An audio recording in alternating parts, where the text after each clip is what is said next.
Hello, hello, hello, hello, hello. Welcome everyone to all my 11th and 12th standard students. क्योंकि आज ये एक ऐसा वीडियो है ना जो सिर्फ 11th के बच्चों के लिए या 12th के बच्चों के लिए नहीं है. ये हर उस बच्चे के लिए है जो साइंस स्ट्रीम में है. आज हम लोग एक ऐसे कॉन्सेप्ट को इजीएस्ट वे में समझने वाले हैं जिस कॉन्सेप्ट के ऊपर हमारे एकदम मेजॉरिटी टॉपिक्स बेस्ड है. चाहे आप 11th स्टैंडर्ड का सेल कह लो, चाहे आप 11th स्टैंडर्ड का 6th chapter, 7th chapter, 8th chapter, 9th chapter, 10th chapter कह लो, चाहे आप लोग अपने 12th स्टैंडर्ड में जाके first chapter, second chapter, third chapter, fourth chapter, fifth chapter कह लो, ये टॉपिक सारे चैप्टर्स का बेस बनाता है. That is nothing but mitosis and meiosis.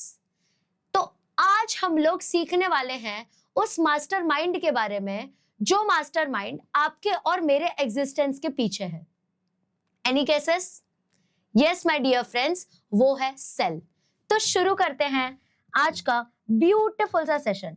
And I am damn sure कि आप लोगों को आज का सेशन अटेंड करने के बाद बहुत हेल्प मिलने वाली है अपने बेसिक, अपने कॉन्सेप्ट्स को इंप्रूव करने में. ठीक है, तो प्लीज आप सभी के सभी यहाँ पे हेडिंग डाल देंगे सेल. अब बेटा सेल के बेसिक बारे में ना हम सभी को पता है, बट एग्जैक्टली सेल का डेफिनेशन क्या है और क्यों उसको वैसे डिफाइन किया जाता है ये बहुत कम लोगों को पता है.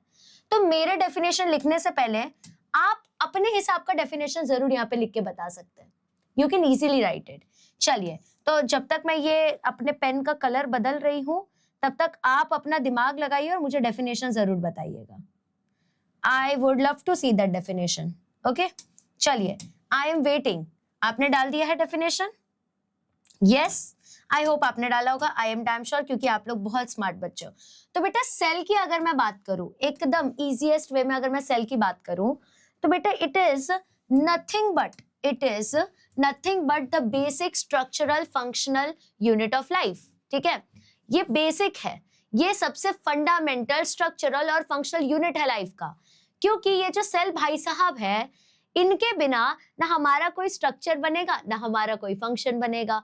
अगर सेल ना होते तो आज भी हम वो छोटे से यूनिसेल्युलर ऑर्गेनिज्म ही रह जाते हैं. आज ये महाशय के ही वजह से हम इतने बड़े हो चुके हैं कि हम उनके ही बारे में इतना ज्यादा डिटेल में पढ़ने वाले हैं. तो what are we waiting for? Let's get started. Definition मेरे साथ लिखेंगे बेटा, और आप ये कौन सी नोटबुक में लिखेंगे तो आप एक हेडिंग डाल देंगे लास्ट पेज से. ये हम लोग बेसिक्स का पेज रखेंगे. ऐसे ही मैं बीच बीच में आपको एक एक कॉन्सेप्ट डालती जाऊंगी जो कि आपका बेसिक क्लियर करता रहेगा. जो पढ़ाते टाइम मुझे फील हो रहा है कि बच्चों को ये नहीं आता है तो I will help you in that. ठीक है, तो टेंशन नहीं लेना, बस मेरे साथ चलते जाना है. ओके, तो आप न्यू बुक भी बना सकते हैं बेसिक्स लिखने के लिए, या तो आप लोग लास्ट से भी लिख सकते हैं. ठीक है, कोई दिक्कत नहीं है, you can do it. 12th standard के बच्चों को न्यू ही बनाना पड़ेगा क्योंकि उनकी बुक्स ऑलरेडी खत्म हो गई होगी. Now let's start.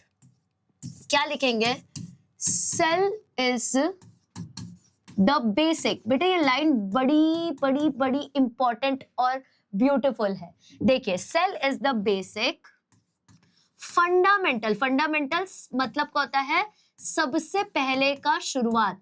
नींव कहते हैं ना, नींव यानी कि बीज लगाना, वैसे टाइप का. ठीक है, तो cell is the basic fundamental structural. Structural क्यों? क्योंकि यही स्ट्रक्चर बनाता है. स्ट्रक्चरल एंड मेरे प्यारे बच्चों फंक्शनल यूनिट ऑफ लाइफ. ठीक है, अब आपके सेल के बावजूद, आपके सेल के बिना आप लोगों का कोई बेसिक फंडामेंटल फंक्शन ही परफॉर्म नहीं हो पाएगा. अब जैसे आपका स्ट्रक्चर, जैसे मान लो मेरा हाथ है, मेरा पैर है, मेरा शक्ल है, मेरा बाल है, ये सारी चीजें छोटे छोटे सेल से बनी हुई है. बट अगर सेल नहीं होते ना तो ये चीज हो नहीं पाती, ये फंक्शन हो ही नहीं पाता. क्योंकि अपने को सेल का एक हायरार्की पता है. आप सभी को सेल का ग्रुप जरूर पता होगा, है ना? आप सभी को सेल का हायरार्की जरूर पता होगा. तो ऐसे लिख दो, सेल्स हायरार्की. आपको पता होगा, बस इसका नाम में भी आप लोगों के लिए मिसिंग चला गया होगा, but I will definitely help you about it. Cells hierarchy डाल दो ऐसा. अब सेल्स हायरार्की का मतलब क्या होता है अब आप सच बताइएगा. जब ग्रुप, मतलब मैं ग्रुप की बात कर रही हूँ, जब झुंड जमा हो जाए बेटा सेल का, उसको क्या कहते हैं? तो जब झुंड जमा हो जाए बेटा सेल का तो उसको तो उसको बेटा जी हम कहते हैं, उसको बेटा जी हम कहते हैं टिश्यू। क्या कहते हैं? टिश्यू कहते हैं। तो लिख दो, सेल के झुंड को हम लोग क्या कहेंगे? टिश्यू। अब जब टिश्यू बहुत सारे ग्रुप में आ जाए, अब जब टिश्यू बहुत सारे ग्रुप में आ जाए तो बेटा हम उसको ऑर्गन कहने लग जाते हैं। हम उसको क्या कहने लग जाते हैं? हम उसको ऑर्गन कहने लग जाते हैं। और जब ऑर्गन एक बहुत बड़े से ग्रुप में आ जाए तो मेरे प्यारे बच्चों उसको ऑर्गन सिस्टम कहने लग जाते हैं। हम उसको ऑर्गन सिस्टम कहने लगते हैं। और जब एक ऑर्गन सिस्टम का ग्रुप बनते जाता है, ग्रुप बनते जाता है, ग्रुप बनते जाता है, तो बेसिकली पूरा का पूरा ऑर्गेनिज्म बनता है। तो बेटा ये हायरार्की हमने कभी भूलनी नहीं है, ठीक है? ये हायरार्की जो है हमने कभी भूलनी बिल्कुल नहीं है, ठीक है? इतना अपने को क्लियर है? हाँ जी, आप स्क्रीनशॉट ले सकते हैं। मैं यहाँ हट जाती हूँ, आप एक बार स्क्रीनशॉट ले लीजिए। Okay, yes, sorted. ओके, चलो, आई होप आपने स्क्रीनशॉट ले लिया होगा। अब मैं आगे बढ़ना चाहती हूँ बेटा। अब देखिए, हमने सेल के अब टाइप भी देखने हैं, ठीक है? सेल का टाइप देखते हैं। तो आप सभी को पता है 2 मेजर टाइप के सेल होते हैं। एक होता है प्रोकैरियोटिक सेल, एक होता है यूकैरियोटिक सेल। बेटा इसमें सिर्फ माइटोसिस मियोसिस नहीं, बल्कि आपको एकदम बेस से 9th स्टैंडर्ड के बेस से उठा के आपको आगे लेके जा रही हूँ। तो you should be just assured, शांत बैठो, कोई टेंशन की बात नहीं है। बस ये समझते जाओ, करते जाओ, सब इजीली हो जाएगा, ठीक है? तो अब यहाँ पे हम लोग लिख देंगे हेडिंग टाइप्स ऑफ सेल। क्या हेडिंग लिखेंगे मेरे प्यारे बच्चों? तो बेटा यहाँ पे हेडिंग आएगा टाइप्स ऑफ सेल। बेटा आपको लग रहा होगा ये सेशन देखने से पहले कि मैम हमें तो ये आता है। बेझिझक आपको ये चीज आती होगी, बट आपका ये रिवीजन कराना जरूरी है, क्योंकि जब मैं आपसे क्वेश्चंस पूछ रही हूँ मुझे ये अंदर से फील हो रहा है अब कि आप लोगों को इसमें दिक्कत है। I am not talking about all students, but किसी किसी बच्चों को तो दिक्कत है। तो मेरे लिए एक बच्चा जो डिफिकल्टी में है ना, वो भी इंपॉर्टेंट है। तो उसके लिए मैंने ये सेशन लाया है। और आप इसी सेशन के नीचे ऐसे ही कोई बेसिक टॉपिक का मुझे सजेशन दे दीजिएगा, आपको वीडियो मिल जाएगी उसके ऊपर, ठीक है? अब टाइप्स ऑफ सेल का बात करेंगे मेरे प्यारे बच्चों। तो 2 टाइप के सेल हो जाएंगे यहाँ पे, थोड़ा सा ध्यान देना है। एक टाइप का सेल है जिसका नाम है अरे ये तो क्या ही बन गया। एक टाइप का सेल है बेटा जिसका नाम है प्रोकैरियोटिक सेल। एक टाइप का सेल है उसका नाम है मेरे प्यारे बच्चों प्रोकैरियोटिक सेल। और दूसरा टाइप का सेल है मेरे प्यारे बच्चों, उसका नाम है यूकैरियोटिक सेल। अब आप लोगों को अगर ना पता हो तो मैं बायो में एक ऐसा आपको स्ट्रैटेजी सिखा चुकी हूँ जिसके थ्रू आपको सिर्फ ना उसके नाम से उसका काम पता चल जाता है। हाँ जी, याद आया आपको कैसे मैंने आपको नाम से उसका काम पता करना सिखाया था? अब सिखाऊंगी, अगर इन केस आप लोगों ने अब तक मेरा कोई भी सेशन अटेंड नहीं किया है। जो मेरे पुराने बच्चे हैं दे ऑल नो कि हम कैसे नाम के थ्रू उसका फंक्शन पहचान लेते हैं। तो बेटा ये रहा आपका प्रोकैरियोटिक सेल और ये रहा बेटा जी आपका यूकैरियोटिक सेल। यूकैरियोटिक सेल लगता है नाराज है प्रोकैरियोटिक सेल से, ज्यादा ही दूर बैठ गया है, तो इसको थोड़ा सा पास ले आते हैं। गलत बात है, इतना दूर थोड़ी ना जाना चाहिए अपने ही दोस्त से। Eukaryotic cell. अब बेटा इसके बारे में जरा सा समझेंगे। अब आप यहाँ पे देख सकते हैं लिखा हुआ है बेटा जी प्रो। क्या लिखा हुआ है? प्रो। प्रो का मतलब पता है क्या होता है? अब अगर हम आप लोग को याद दिला दो तो ये फ्री फायर का गेम नहीं है, इसलिए यहाँ पे प्रो का मतलब ही क्या होगा पता है? प्रीमेच्योर। मतलब भाई मैच्योर ही नहीं हुआ है, अभी भी बच्चा बुद्धि है ये। और कैरियॉन्स का मतलब होता है न्यूक्लियस। अब याद रखना, कोई भी अगर सेल एक साम्राज्य है तो उसके अंदर कैरियॉन यानी कि न्यूक्लियस उसका राजा होता है। क्या कहा मैंने? अगर सेल एक साम्राज्य है तो न्यूक्लियस उसका राजा होता है। तो वैसे प्रो का मतलब प्रीमेच्योर है, तो यहाँ पे यू का मतलब याद रखना ट्रू यानी कि सच्चा यानी कि परफेक्ट वाला न्यूक्लियस है। तो कैरियोटिक का मतलब तो हम समझ ही चुके हैं, न्यूक्लियस। तो बेटा प्रोकैरियोटिक का एक दुख और दिक्कत है। एक दुख और दिक्कत पता है क्या है? कि प्रोकैरियोटिक में प्रीमेच्योर न्यूक्लियस इज अवेलेबल, है ना? तो यहाँ पे not well developed nucleus is available, मतलब न्यूक्लियस ही डेवलप नहीं है, ठीक है? तो हम क्या लिखेंगे? न्यूक्लियस मतलब राजा जो है ना उसके पास ज्यादा माल मटेरियल नहीं है। Nucleus is not well developed, nucleus he develop नहीं हुआ है, ये तो सियाप्पा हो चुका है। अब दूसरा इसकी बात अगर मैं करूं तो यहाँ पे हम लोग क्या लिखेंगे? Nucleus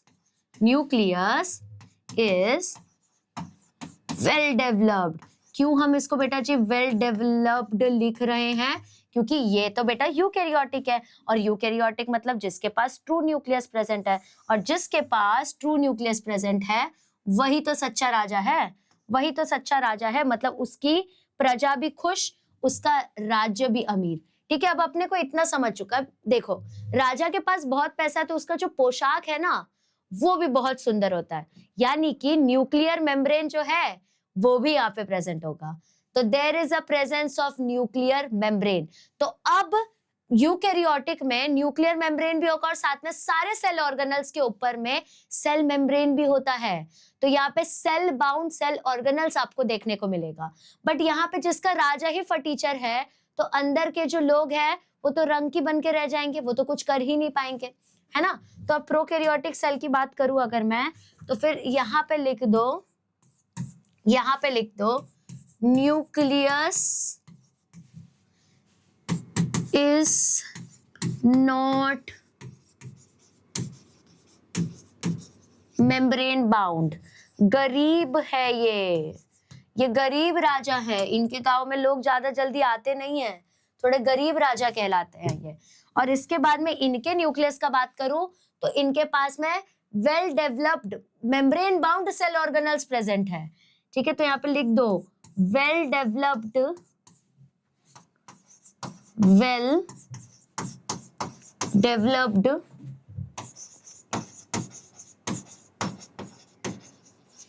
membrane bound cell organelles are present. Cell organelles are present. अब यूजुअली आप लोग प्रोकैरियोटिक सेल में पता है कैसे टाइप के ऑर्गेनिजम्स देखोगे, तो यूनिसेल्यूलर। और आप यूकैरियोटिक में कैसा देखोगे बेटा, मल्टी सेल्यूलर ऑर्गेनिज्म भी और यूनिसेल्यूलर ऑर्गेनिज्म भी। तो बेटा जिसको टाइप्स ऑफ सेल समझ चुका है उसको अब ये भी समझना चाहिए कि सेल डिवाइड कैसे होता है ना। तो वो सेल डिवाइड करने से पहले जरा सा ये समझ लेते हैं कि सेल के नंबर के हिसाब से क्या डिवीजन होता है ना। तो ये लिख लेते हैं, यहाँ पे हेडिंग डाल दो types of cell according to the presence of number of cells. ठीक है, तो यहाँ पे ब्रैकेट में वो आ जाएगा, तो यहाँ पे हेडिंग डाल दो,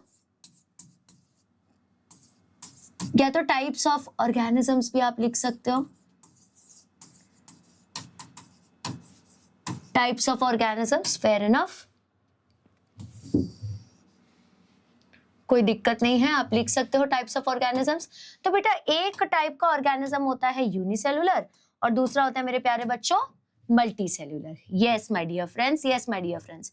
तो यहाँ पे फटाफट से डालते जाओ, लिखते जाओ, डालते जाओ, लिखते जाओ। ठीक है बेटा, ये वीडियो के बाद मुझे पता है कि अब इसके बाद जो भी चैप्टर्स होंगे आपको इसमें डाउट नहीं आएगा। I am damn sure about it. ठीक है, तो यहाँ पे हेडिंग डाल देंगे आप मेरे प्यारे बच्चों यूनिसेल्यूलर, यूनिसेल्यूलर ऑर्गेनिजम्स, और यहां पे आप मेरे प्यारे बच्चों हेडिंग डालेंगे मल्टी सेल्यूलर ऑर्गेनिजम्स। ठीक है, अब यूनिसेल्यूलर का मतलब क्या होता है? यूनि का मतलब ही होता है बेटा एक, है ना। यहाँ पे लिखते जाती हूँ मैं, यहाँ पे लिखते जाती हूँ, देखो यहाँ पे यूनी का मतलब ही होता है सिंगल, और सिंगल से मुझे पता है क्या याद आता है, तुम मैम पर्सनल मत जाओ। और यहाँ मल्टी का मतलब होता है मोर देन वन, है ना। मल्टी मतलब मोर देन वन, सिंपल है। मल्टी का मतलब होता है मोर देन वन, लिख दो यार, इजी तो है, मोर देन वन। बट क्या तो सेल्यूलर, है ना, मोर देन वन। तो यूनि मतलब सिंगल सेल और मल्टी मतलब मल्टी, यहाँ पे क्या आ जाएगा, तो मोर देन वन सेल्स आ जाएगा। ठीक है, अब जो यूनिसेल्यूलर ऑर्गेनिजम्स होते हैं ना, यूनिसेल्यूलर ऑर्गेनिजम्स होते हैं, ये मतलब most of the time prokaryotic इनका सेल टाइप होता है। ठीक है, तो mostly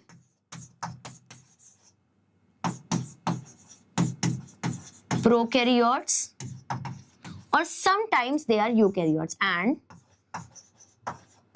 sometimes they are eukaryotes. कभी कभी ही ये आपको यूकैरियोट्स देखने को मिलेगा.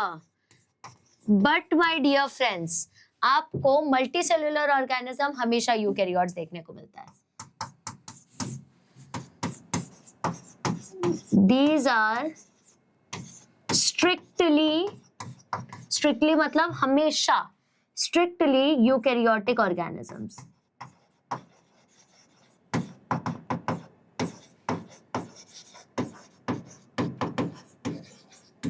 ये लोग स्ट्रिक्टली यूकैरियोटिक ऑर्गेनिजम्स हैं.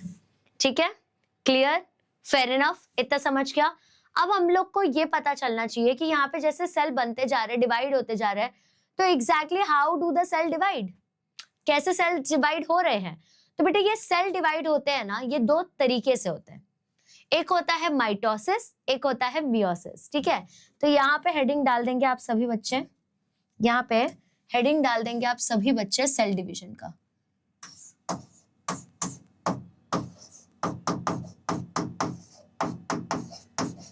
आप सभी बच्चों ने हेडिंग डाल दी होगी आई होप सेल डिवीजन की. ओके, तो अब बेटा सेल डिवीजन यहाँ पे दो टाइप्स के हो जाते हैं. Cell division is of two types. एक मिनट, cell division is of two types. पहला टाइप है माइटोसिस, जो कि आपको सिर्फ और सिर्फ सोमैटिक सेल के डिवीजन में देखने को मिलता है. ओके, अब सोमैटिक सेल्स मतलब जो बॉडी के ग्रोथ और डेवलपमेंट के लिए रिस्पॉन्सिबल है. जैसे मेरी हाइट बढ़ना, मेरा हाथ बढ़ना, मेरे बाल बढ़ना, मेरा हार्ट का साइज बढ़ना, तो ये सारी चीजें जो है ना वो माइटोसिस कैरी आउट करता है. बट मेरे सेक्स सेल्स जो है, जैसे कि आप लोगों का स्पर्म हो गया, जैसे कि आप लोगों का ओवम हो गया, इसको बढ़ाने का काम कौन करता है. आप सोचो ना कि स्पर्म स्टार्टिंग में कितना कम रहता है, बाद में कितना ज्यादा बिलियंस में बन जाता है. How is it possible? तो it is all possible due to cell division. ठीक है, ये सारी चीजें इसीलिए पॉसिबल है क्योंकि बेटा यहाँ पे सेल डिवीजन हो रहा है. तो यहाँ पे दो टाइप के सेल डिवीजन आपको देखने को मिलेंगे. एक होता है मेरे प्यारे बच्चों माइटोसिस, और दूसरा होता है मेरे प्यारे प्यारे क्यूटीज मियोसिस. ठीक है, एक होता है माइटोसिस एंड दूसरा होता है meiosis. Please give the heading as, पहले जस्ट दे रही हूँ आप लोगों को, जस्ट मतलब समरी कि हम क्या क्या करने वाले हैं. माइटोसिस एंड दूसरा होता है मियोसिस. दूसरा क्या होता है मेरे प्यारे बच्चों? Meiosis. Okay okay okay okay, समझ क्या है यहां तक एटलीस्ट? अयो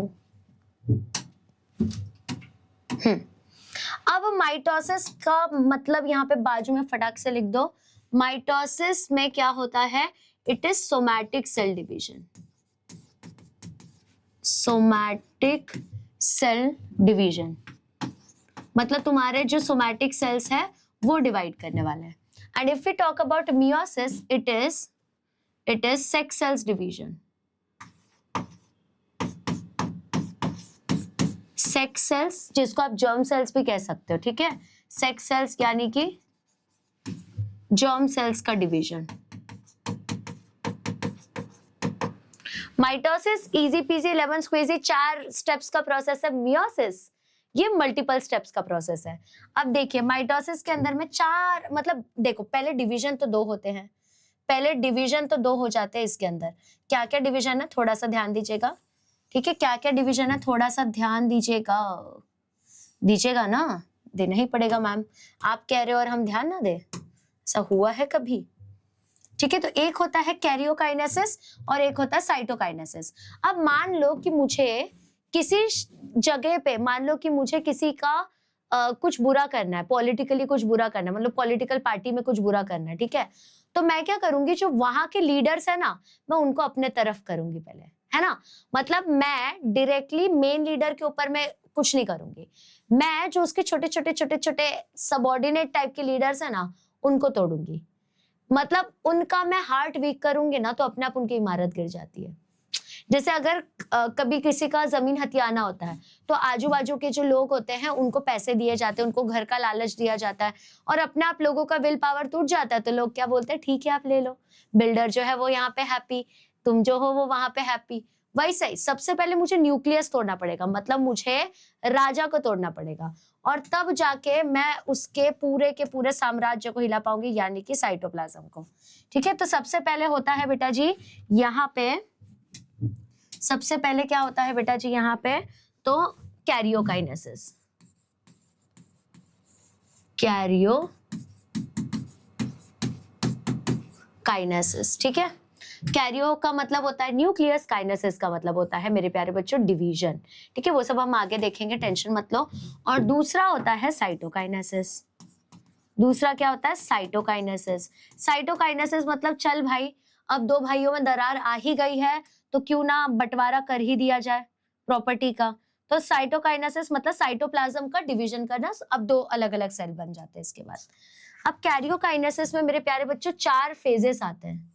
कैरियोकाइनेसिस में 4 फेजेस आते हैं जो कि बहुत फेमस है, और आई एम डैम श्योर मेरे सारे बच्चों को आता होगा। Prophase, metaphase, anaphase and telophase, right?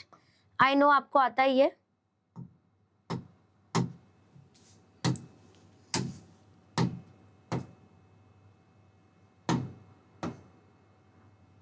Okay, चलो तो ये लिख लेते हैं। यहाँ पे क्या क्या आ जाएगा, यहाँ पे क्या क्या आ जाएगा, तो लिख लो प्रोफेज,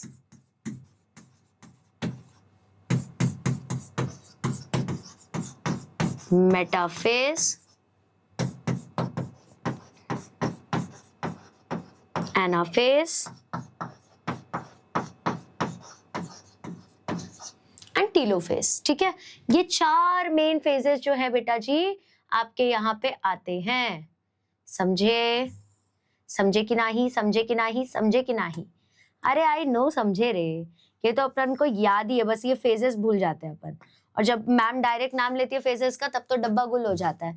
और साइटोकाइनेसिस में क्या होगा? साइटोकाइनेसिस में कुछ नहीं होने वाला है, जो तुम लोगों के डिप्लॉइड सेल है वो टूट के जो एक डॉटर मदर सेल थी, सॉरी जो मदर सेल थी डिप्लॉइड, वो टूट के 2 डॉटर सेल्स में कन्वर्ट हो जाती है, डिप्लॉइड बट। ठीक है, इतना ही होता है।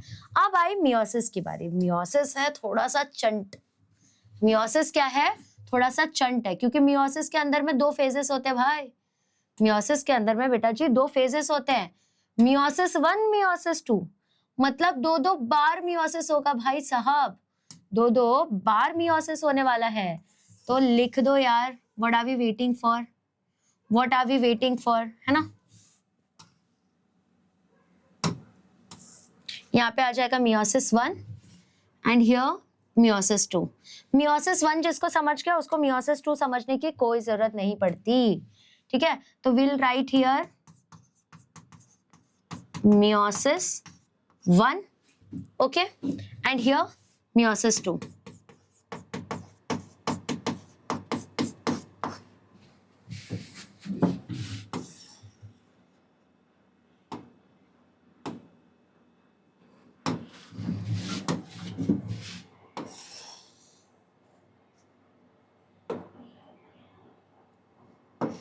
ओके, अब जैसे मियोसिस में, सॉरी जैसे माइटोसिस में कैरियोकाइनेसिस और साइटोकाइनेसिस हुआ, मियोसिस में भी वैसे ही होता है, क्योंकि चाहे शहर बड़ा हो या शहर छोटा हो, तोड़ते तो ऐसे ही है। लोगों का बोलते ना एक यूनिटी इसी तरीके से तोड़ा जाता है। ठीक है, मान लो मुझे किसी का कंपनी हड़पना है तो भी मुझे यही करना पड़ेगा। ठीक है,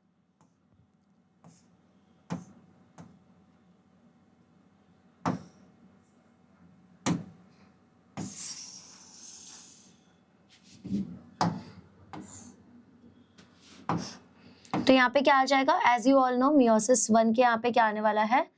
आप लोगों का आएगा karyokinesis 1 and cytokinesis 1। Yes my dear friends, ऐसे आने वाला है। यहाँ पे लिख दो, यहाँ पे कैरियोकाइनेसिस 1, और यहाँ पे आ जाएगा साइटोकाइनेसिस 1, एंड सेम यहाँ पे मियोसिस 2 में भी आएगा, बस डिफरेंस क्या आएगा? कैरियोकाइनेसिस 2 हो जाएगा और उधर साइटोकाइनेसिस 2 हो जाएगा, दैट्स इट। बाकी एवरीथिंग रिमेन सेम, बाकी everything remain same. Okay,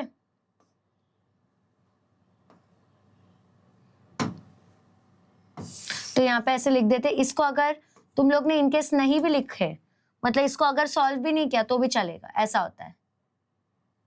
okay, कोई दिक्कत नहीं है। इसको वैसे भी इतना ज्यादा अपने को फोकस में डालने की जरूरत नहीं है। ओके, तो यहाँ पे डाल दो karyokinesis 2 and cytokinesis 2।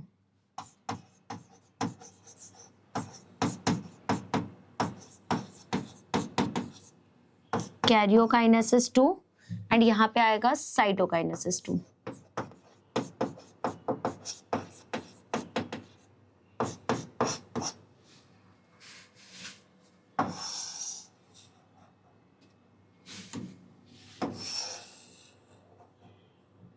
Okay okay, sorted. अब आप सोचेंगे कैरियोकाइनेसिस 1 के अंदर फिर मैम क्या आएगा? Same, prophase, metaphase, anaphase, telophase. यही तो गड़बड़ हो गई। प्रोफेज 1 में और 5 सब स्टेजेस आ जाते हैं। प्रोफेज 1 में बेटा और 5 सब स्टेजेस आ जाते हैं। दिखाती हूं।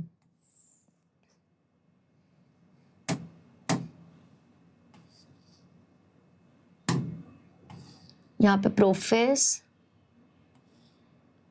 मेटाफेज, एनाफेज और टीलोफेज। ठीक है,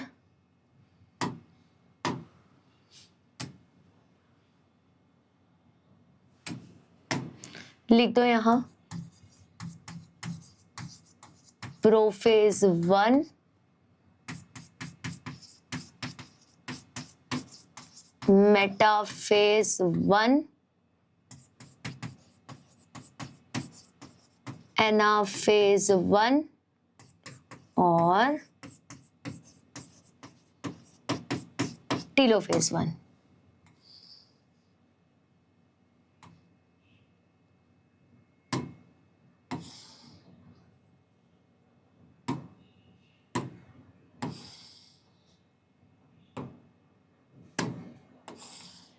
अब आप बोलेंगे मैम आपने सब स्टेजेस की बात तो की, बट एग्जैक्टली क्या क्या आएगा यहाँ पे? ठीक है, तो मैं यहाँ पे लिख के दे देती हूँ आप लोगों को। इसको हम लोग डिटेल में करेंगे, टेंशन मत लो। Leptotene, zygotene, pachytene, diplotene and diakinesis. But लिखू कहाँ? ठीक है, डिप्लोटीन एंड डायाकाइनेसिस। ओके, अब इसी को थोड़ा सा डिटेल में देखना। आप इसका स्क्रीनशॉट ले लीजिए एक बारी आराम से इसका स्क्रीनशॉट ले लो, फिर एक एक करके इसको अपने को समझने का है। ले लिया screenshot? If you are done, please let me know. Done? Okay, शुरू करते हैं अब एक एक करके। पहले अपन ना माइटोसिस देख लेंगे। ओके, चलो, तो now let's give heading as mitosis. Please सभी बच्चे माइटोसिस का हेडिंग देंगे। ठीक है, नाउ यू ऑल नो कि माइटोसिस का मतलब होता है कि सोमैटिक सेल्स का डिवीजन, है ना। सिंपल सी बात है कि तुम लोगों के बॉडी के ग्रोथ और डेवलपमेंट में जो सेल्स रिक्वायर्ड है उनको डिवाइड करना है। बिकॉज जब तक सेल्स डिवाइड नहीं होंगे तब तक वो मल्टीप्लाई नहीं होंगे। यहाँ पे अलग तरीके का मल्टीप्लिकेशन होता है। यहाँ पे सेल्स डिवाइड होना जरूरी है अगर तुमको उनका नंबर बढ़ाना है। ठीक है, तो अब माइटोसिस का मतलब ही होता है सोमैटिक सेल डिवीजन, है ना। माइटोसिस का मतलब ही क्या होता है? Somatic cell division. एक काम करती हूँ, यही लिख देती हूँ, mitosis is nothing but somatic cell division.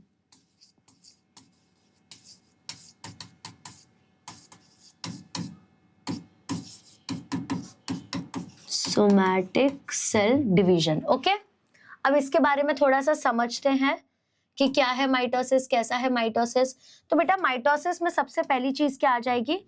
Yes, you are absolutely correct. That is karyokinesis. क्या आ जाएगा? कैरियोकाइनेसिस। ओके, तो बेटा यहाँ पे कैरियोकाइनेसिस का मीनिंग थोड़ा सा डिवाइड करके लिख ही लेते हैं, है ना। डिवाइड करके इसका मीनिंग थोड़ा सा लिख ही लेते हैं। तो यहाँ पे थोड़ा सा ध्यान देना है, यहाँ पे थोड़ा सा ध्यान देना है। कैरियो का मतलब होता है न्यूक्लियस। कैरियो का मतलब क्या होता है? न्यूक्लियस। और काइनेसिस का मतलब होता है डिवीजन। काइनेसिस का क्या मतलब होता है मेरे प्यारे बच्चों? डिवीजन। यानी कि it is nothing but nuclear division. इसका मतलब क्या हो गया कि we are talking about nuclear division. हम न्यूक्लियर डिवीजन की बात कर रहे हैं, ठीक है। तो दिस इज योर कैरियोकाइनेसिस, यही है आप लोगों का कैरियोकाइनेसिस। अब ध्यान दो, इसके अंदर में सबसे पहली चीज क्या आ जाएगी? इसके अंदर में सबसे पहले आ जाएगा आप लोगों का प्रोफेज, ठीक है। इसके अंदर में आप सबसे पहले क्या ले लेंगे? प्रोफेज। बेटे जिसको माइटोसिस समझ गया ना, उसके लिए मियोसिस समझना थोड़ा इजी हो जाता है। इसलिए अब बेटा अगर आप 9 10th में भी हो ना, तो भी आप तो इससे पेपर लिख सकते हो। 10th के बच्चे तो ये पेपर में लिख के आ सकते हैं, बट 11 12 बच्चों आप लोगों के लिए बेस है, ठीक है। तो थोड़ा सा फोकस करना है। आई नो आपको लग रहा होगा ये मुझे आता है, ये मुझे आता है ना। You just give me your 90 minutes, 60 to 90 minutes, and trust me you will be done. And तुम लोगों को ये एक अलग ही लेवल पे समझेगा।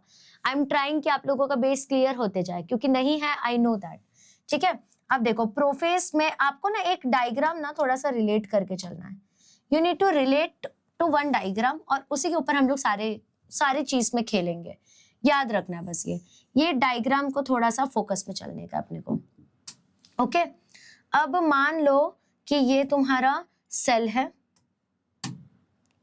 मान लो ये तुम्हारा सेल है। ओके, सेल के अंदर न्यूक्लियस है। न्यूक्लियस को अपन क्या करेंगे? रेड कलर में दिखा देंगे। रेड कलर दिखाती हूँ या पिंक दिखाती हूँ, ठीक है। ये न्यूक्लियस है, ठीक है। अब न्यूक्लियस के ऊपर एक न्यूक्लियर मेम्ब्रेन भी प्रेजेंट होना चाहिए। न्यूक्लियस के ऊपर एक न्यूक्लियर मेम्ब्रेन भी प्रेजेंट होना चाहिए। तो ये रहा तुम लोगों का न्यूक्लियर मेम्ब्रेन।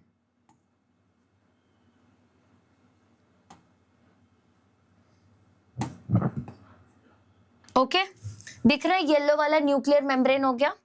ओके, अब अंदर में ना थोड़े से थ्रेड जैसे स्ट्रक्चर्स प्रेजेंट है, ठीक है। थोड़े से ऐसे धागे जैसे स्ट्रक्चर्स प्रेजेंट है, ठीक है। कैसे? ऐसे ऐसे थोड़ा धागे जैसा स्ट्रक्चर।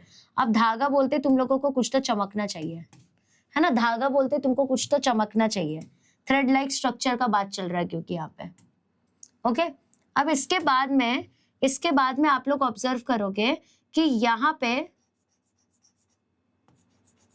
सेंट्रियोल प्रेजेंट है, ठीक है।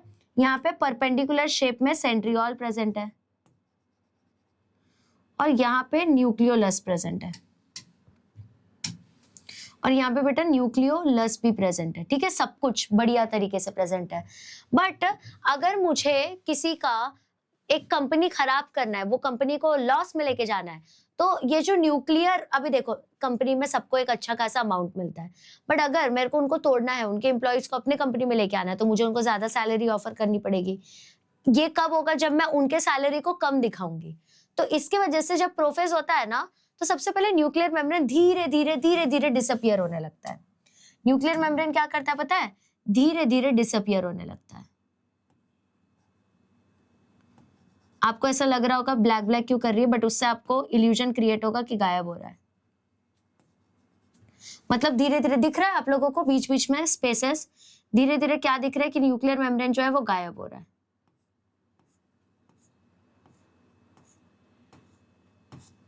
Okay, nuclear membrane dot dot में आ चुका है, यानी कि गायब हो रहा है, गायब होने के कगार में। आपका जो न्यूक्लियोलस है वो भी गायब हो रहा है। सेंट्रियोल जो है वो अभी फिलहाल के लिए उसमें कुछ दिक्कत नहीं है, कोई परेशानी नहीं है। अब इसके बाद देखना, ये इतना तक हुआ है, तो काम करते ये लिख लेते हैं अपन कि क्या क्या चीजें हुई है, ठीक है, कि क्या क्या चीजें हुई है। ये डायग्राम्स को थोड़ा सा प्रिफर करते हुए चलना है। तो यहाँ पे हम लोग क्या लिखेंगे? Nuclear membrane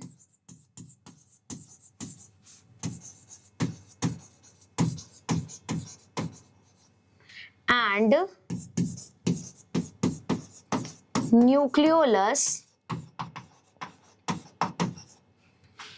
starts to disappear. Nuclear membrane और न्यूक्लियोलस ना धीरे धीरे डिसअपियर हो रहे हैं, धीरे धीरे गायब होते हुए दिख रहे हैं, ठीक है। उसके बाद में ये जो क्रोमोसोम्स है ना, थ्रेड लाइक जो स्ट्रक्चर है, वो धीरे धीरे कंडेंस होने की कोशिश कर रहा है, मतलब पास आने की कोशिश कर रहा है, थोड़ा क्लोज आने की कोशिश कर रहा है। तो ये लिख दो, thread like chromosomes are trying to condense मतलब पास आने की कोशिश चल रही है, ठीक है, फुल पास आने की कोशिश चल रही है इन लोगों की। अब प्रोफेस तो हो गया बेटा जी, प्रोफेस हो गया। अब हम लोग चले दूसरे स्टेज में, जिसको हम लोग कहते हैं मेटाफेज।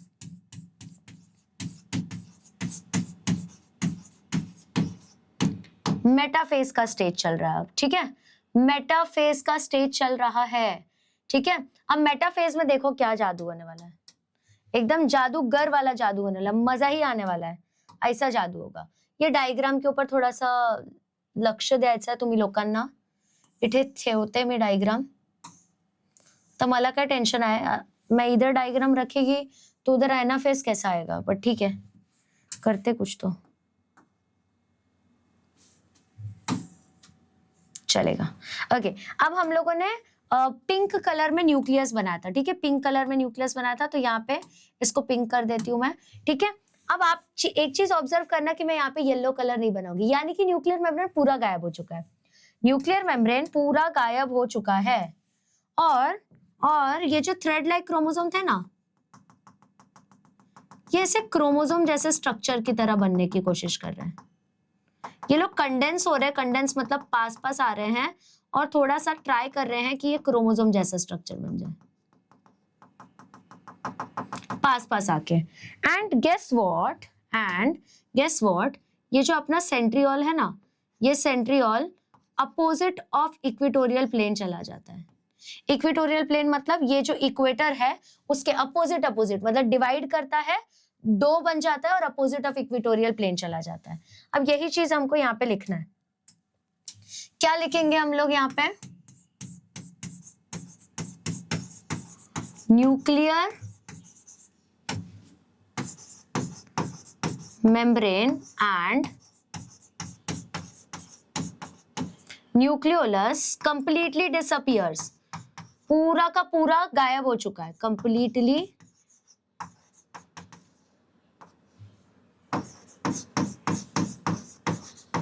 डिसअपियर। सेंट्रियोल ने क्या किया, centriole duplicates and moves to opposite side of the equatorial plane. लिखो, centrioles duplicates and moves to opposite side of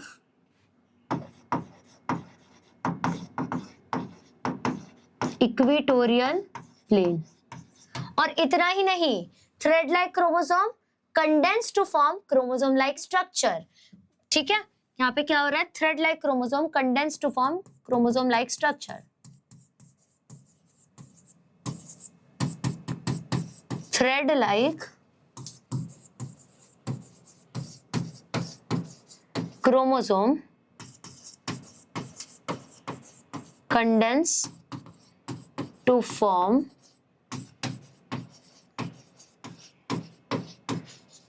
chromosome like structure, है ना। थ्रेड लाइक क्रोमोसोम ने क्या किया, क्रोमोसोम जैसा स्ट्रक्चर बनाने की कोशिश की है। मैम आपने ये लिखे हुए पे क्यों डाल दिया, अरे टेंशन काहे को लेते हो, इधर डालूंगी ना मैं। ठीक है, नोट्स डाउनलोड कर लेना, जब भी इस टॉपिक में डाउट हो, you just need this notes, that's it, कुछ चाहिए ही नहीं फिर आपको। ओके, तो ये प्रोफेस हो गया, मेटाफेस हो गया। अब एनाफेस देखते हैं कि क्या होता है एनाफेस। ठीक है,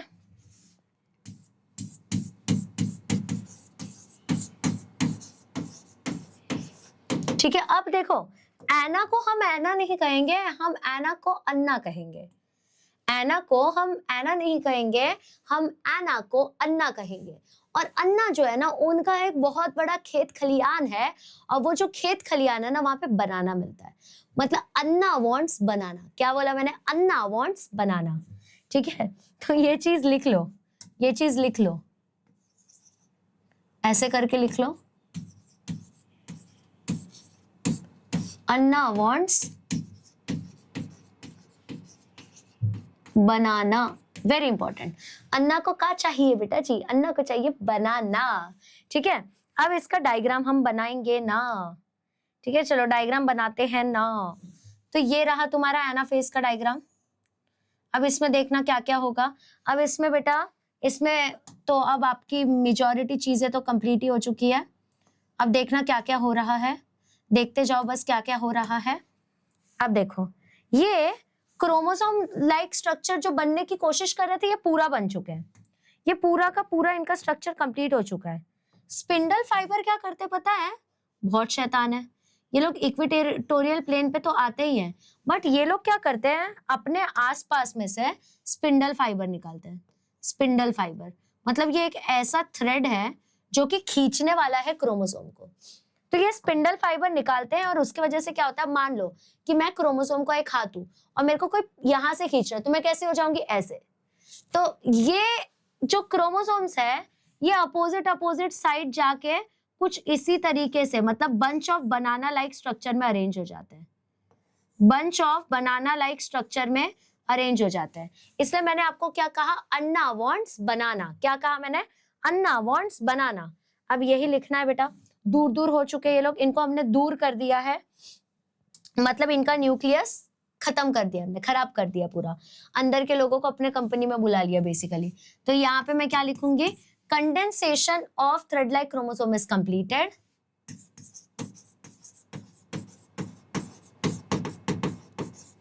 कंडेंसेशन ऑफ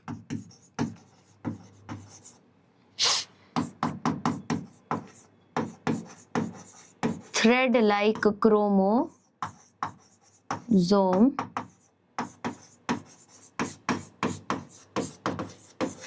is completed. ठीक है, centriole produces spindle fibre which stretches, लिखो, सेंट्रियोल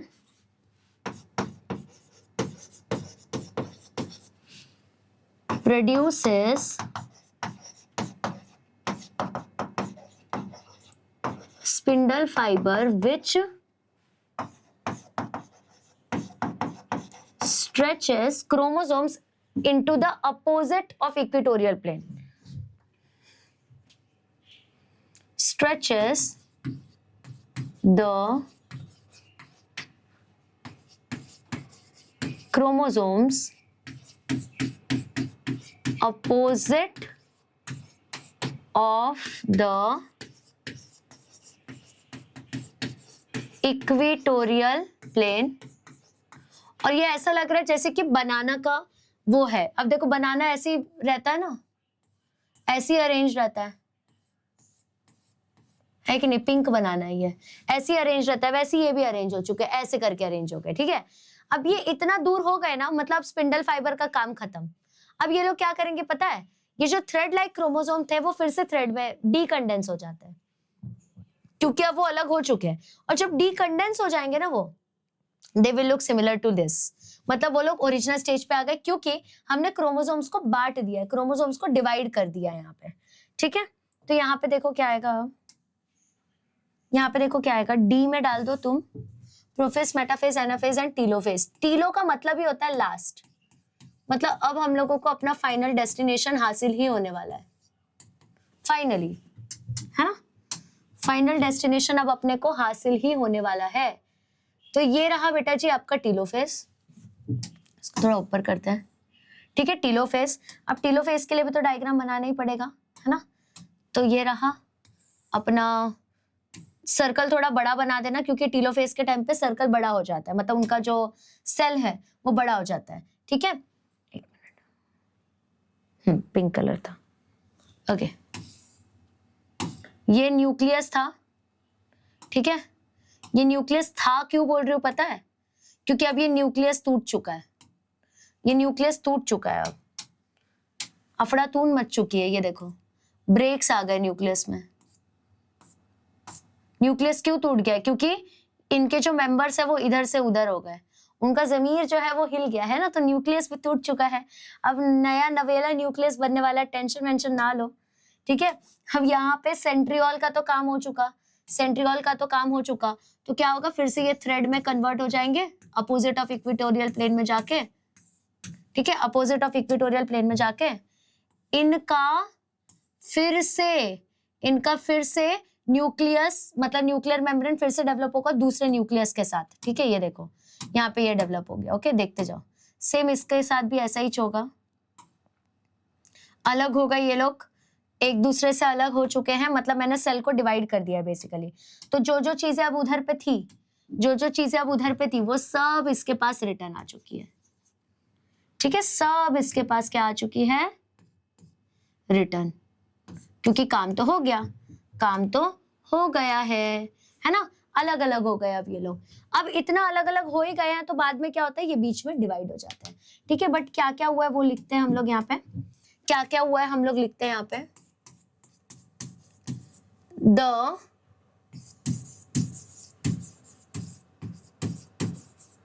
क्रोमोसोम्स डीकंडेंसेस, डीकंडेंसेस मतलब ये लोग का जो धागा बंधा हुआ था वो डीकंडेंस हो चुका है। ठीक है, decondenses and leads to the, इसके वजह से क्या होता है बेटा, it leads to the formation of a separate nucleus on both the sides, on both the sides। ठीक है, फिर उसके बाद में हम लोग क्या लिखेंगे कि जो न्यूक्लियोलस है और सेंट्रियोल वो रीअपियर हो जाता है। ठीक है, न्यूक्लियोलस एंड सेंट्रियोल रीअपियर्स। ठीक है, न्यूक्लियोलस और सेंट्रियोल क्या हो चुके हैं? रीअपियर हो चुके हैं। ओके, क्या हो चुके हैं? रीअपियर हो चुके हैं। यहाँ पे हमने कैरियोकाइनेसिस लिखा था, ओके, यहाँ पे साइटोकाइनेसिस आ जाएगा। अब इतना हो गया, बस यहाँ पे साइटोकाइनेसिस लिखना, फिर हम लोग मियोसिस पे चलेंगे।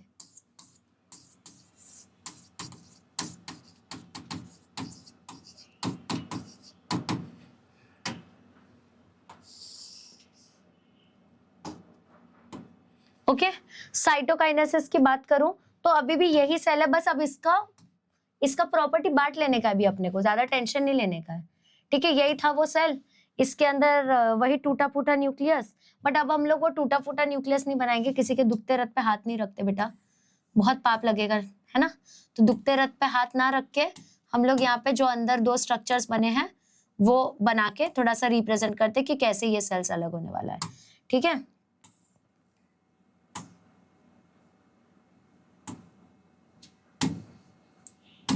ओके तो यहाँ पे ये सेल्स अलग अलग होने वाले हैं। अभी देखो कैसे होंगे, यहाँ पे तो पहले सारी चीजें डाल दो, ये थ्रेड लाइक क्रोमोसोम है ना, थ्रेड लाइक क्रोमोसोम, फिर उसके बाद में आप लोगों का न्यूक्लियोलस, फिर उसके बाद में आप लोगों का सेंट्रियोल, है ना, आप लोगों का सेंट्रियोल। अब क्या होगा बेटा जी, अब क्या होगा, यहाँ पे एक क्लीवेज फॉर्मेशन होगा। क्या होगा पता है, क्या होगा पता है, रुको दिखाती हूँ। यहाँ पे क्लीवेज फॉर्मेशन होना स्टार्ट होगा, मतलब ये दोनों एकदम से क्लोज क्लोज क्लोज आने लगेंगे। तो देखो क्लीवेज फॉर्मेशन होता है, उसके वजह से कुछ ऐसा स्ट्रक्चर बनने लगेगा, कुछ ऐसा स्ट्रक्चर, और फिर उसके बाद में यहाँ पे तुमको डिवीजन देखने को मिलेगा, और ये डिवीजन होता है इसके साइटोप्लाज्म का डिवीजन, साइटोप्लाज्मिक डिवीजन देखने को मिलेगा बेसिकली, और उसके वजह से सेल्स जो है वो 2n में कन्वर्ट हो चुके हैं, मतलब डिवाइड हो चुके हैं basically cells. Okay, cells divide हो चुके हैं, बस इसका साइज ट्राई करेंगे आप सभी, साइज ट्राई करेंगे आप सभी की सेम सेम हो, इट शुड लुक थोड़ा सा सेम सेम, क्योंकि एक ही मम्मी से आया हुआ सेल है ये, है ना, तो सेम दिखना चाहिए।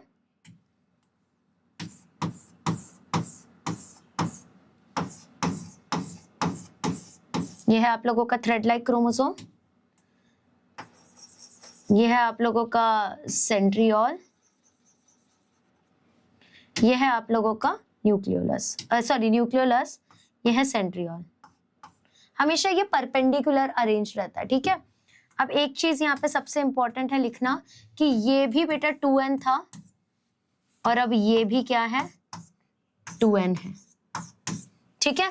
तो यहाँ पे आप लोगों को ज्यादा कुछ नहीं लिखना, आपको यही लिखने का है कि साइटोकाइनेसिस में क्या होता है, साइटोकाइनेसिस में क्या होता है। देखो पहले ऐसे लिखेंगे,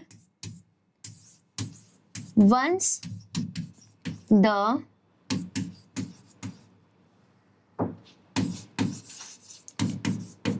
कैरियोकाइनेसिस इज कंप्लीटेड, जैसे ही बेटा आपका कैरियोकाइनेसिस कंप्लीट हो जाता है, उसके वजह से क्या होता है, it leads to the formation of, it leads to cleavage formation, ठीक है।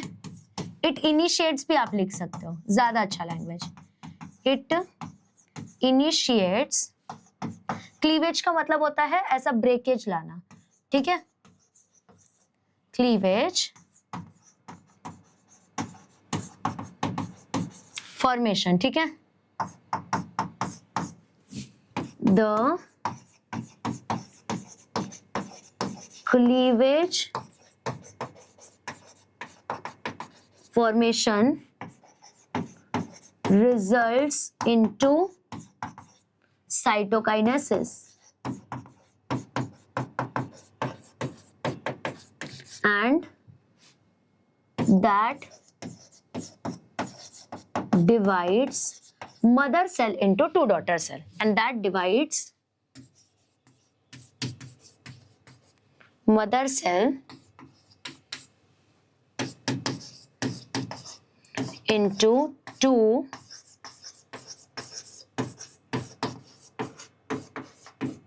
Daughter cells.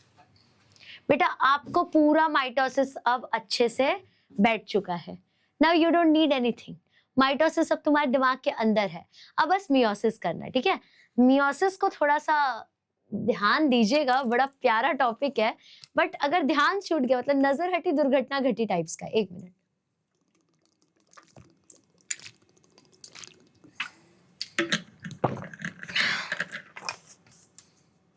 एक मिनट दीजिए। Now we will be talking about germ cells का डिवीजन, यानी कि मियोसिस। ओके, तो बात किया जाएगा मेरे प्यारे बच्चों मियोसिस के बारे में। ऊपर येलो से हेडिंग देना है, दे देते हैं, यहां लिखते हैं मियोसिस।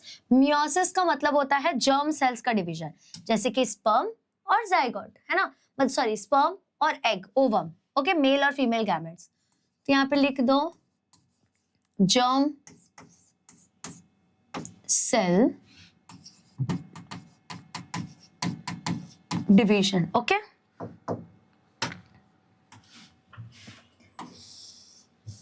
मियोसिस को अपने चपेट में ले लिया गया है। अब यहाँ पे मियोसिस की पहली हेडिंग दी जाएगी, पहला नामकरण किया जाएगा, जिसका नामकरण का नाम भी होगा मियोसिस 1। इसका नाम ही क्या दिया जाएगा बेटा जी, मियोसिस 1, ओके, मियोसिस 1, मियोसिस 1। अब मियोसिस 1 के अंदर में कैरियोकाइनेसिस, ठीक है, मियोसिस 1 के अंदर में क्या चल रहा है बेटा, कैरियोकाइनेसिस, ओके। तो यहाँ पे हेडिंग दे दो कैरियोकाइनेसिस 1। अब आप हेडिंग कुछ इस प्रकार दे देंगे,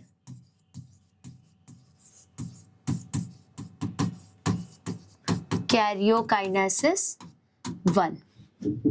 ओके, अब कैरियोकाइनेसिस का मतलब हम ऑलरेडी लिख चुके, तो फिर से नहीं लिखेंगे क्योंकि एक ही सेशन में कवर हुआ ही है। अब कैरियोकाइनेसिस के भी अंदर अगर आप जाएंगे बेटा, तो तब आप हेडिंग देंगे मियोसिस 1 का। ठीक है, आप यहाँ पे क्या हेडिंग देंगे? प्रोफेज 1 का।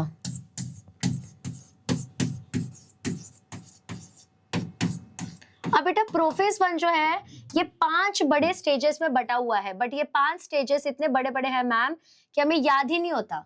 तो why fear when Radha is here, why fear when Radha is here. मैं ट्रिक बताती हूँ, ट्रिक देखोगे क्या है इसका? ट्रिक है लेजी पड़ी दी। जो दीदी है ना इसकी, ये बड़ी लेजी लेजी सी है, लेजी पड़ी दी। कैसी है इसकी दीदी? लेजी, एकदम से लेजी। ठीक है, कैसी है इसकी दीदी? लेजी सी है। ठीक है, तो इसके अंदर के सब स्टेजेस है वो बढ़िया चटपटे स्टेजेस हैं, थोड़ा सा ध्यान देना। हाँ ठीक है, तो यहाँ पे सबसे पहले आप क्या लिख देंगे? सबसे पहले आप लिखेंगे लेप्टोटीन।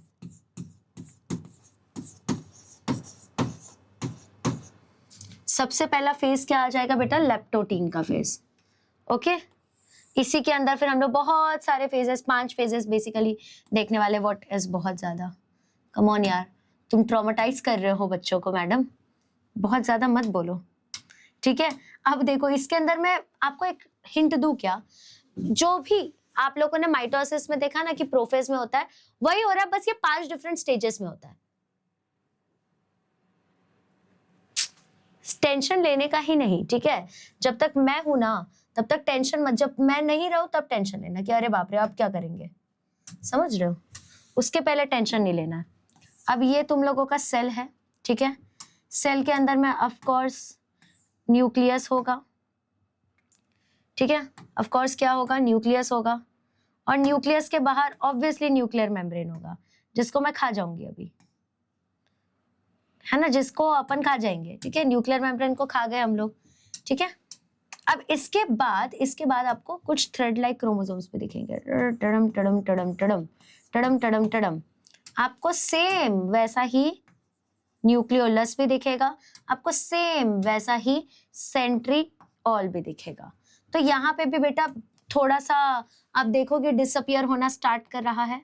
ये देखो, डिसअपियर डिसअपियर डिसअपियर डिसअपियर। पिया तू अब तो आ जा। देखो ऐसे दिख रहा है, बीच में गायब होता हुआ दिख रहा है कि नहीं? हाँ दिख रहा है, दिख रहा है। समझे? ऐसा गायब होता जा रहा है। अब ये जो गायब हो रहा है ना, ये जो भी चीजें इसमें हुई है वही हमको इधर लिखना है। ठीक है, वही हमको इधर लिखने का है। क्या लिखने का है पता है इस स्टेज में क्या हुआ है? तो मैं तुमको बताती हूँ क्या हुआ है। ठीक है, धीरे धीरे क्लोज भी आने की कोशिश सब कुछ चल रही है, वो सब लिखने का है। तो हम लोग क्या लिखेंगे? थोड़ा इधर भी ब्लैक कर देती हूँ यार, कि कोशिश तो चल रही है बट कर नहीं पा रहे वैसा। ठीक है, तो हम लोग क्या लिखेंगे? ध्यान से देखना, हम लोग लिखने वाले हैं nuclear membrane and nucleolus starts to disappear. धीरे धीरे से डिसअपियर हो रहे हैं। तो ये लोग क्या हो रहे हैं बेटा? डिसअपियर होने की कोशिश। कितने बेवकूफ है, इनको लगा हम होने देंगे डिसअपियर। तो ये लोग क्या कर रहे हैं? धीरे धीरे से डिसअपियर होने की कोशिश कर रहे हैं। और साथ ही साथ में ये जो थ्रेड लाइक क्रोमोसोम है, they are trying to condense. ठीक है, तो हम लोग ऐसे लिखेंगे thread like chromosomes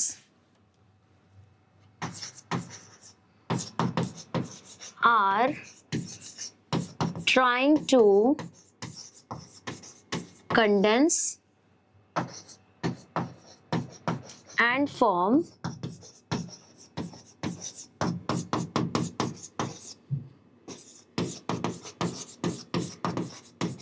thread like structure, and form chromosome like structure.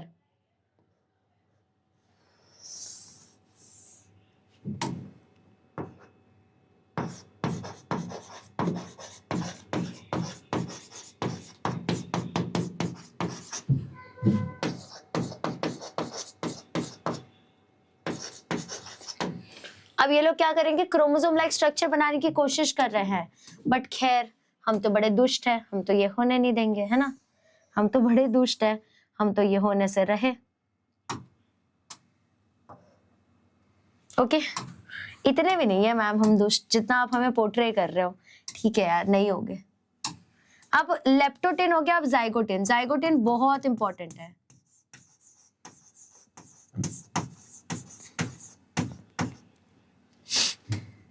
बेटा जी जाइगोटिन बड़ा इंपॉर्टेंट है क्योंकि इसमें एक इंपॉर्टेंट चीज होने वाली है, चटपटी चीज, you know, and you know how much I like चटपटी चीजें। यहाँ पे आ जाएगा तुम्हारा सेल, इसको कलर कर देंगे हम, ग्रीन ही रहने देंगे। सेल के अंदर में अब क्या हो रहा है, सरे यार